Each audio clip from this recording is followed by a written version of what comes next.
ఇక పోయేదేముంది, పోతే 2000, ఒకవేళ వస్తే బండి మంచి బండి కండిషన్లో ఉన్న బండి మన దగ్గరకు వస్తుంది కదా అన్నట్టు. ఇప్పుడు బండి వచ్చిన తర్వాత మాట్లాడదాం అన్నావు కదా, చూడు అదే 2000 అయితే పే చేసేసిన, ఇంక ఏం చేయలేం. ఇక బండి మన దగ్గర వచ్చిన తర్వాత మాట్లాడదాం. అన్నా బండి అయినా మళ్ళీ ఫోన్ చేసి ఒకసారి మాట్లాడతావా? సరే మాట్లాడమ్మా. Hello brother. హలో, ఏదన్నా?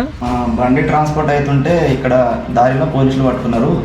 వాళ్ళు వచ్చేసి 5000 అడుగుతారు. 5000 ఎందుకన్నా డిమాండ్ చేస్తారు. ముందు ఎట్లా ఇస్తామన్నా మేము? మీరు ఒక 5000 పే చేస్తే నేను వాళ్ళకు పే చేసేసి బండి అయితే మీకు ట్రాన్స్పోర్ట్ చేస్తాను. మళ్ళీ ఫ్రాడ్ అవుతుందేమో అన్న. మరి ఫ్రాడ్ ఏం లేదు బ్రదర్. ఓకే బ్రదర్, డబ్బున కొట్టండి.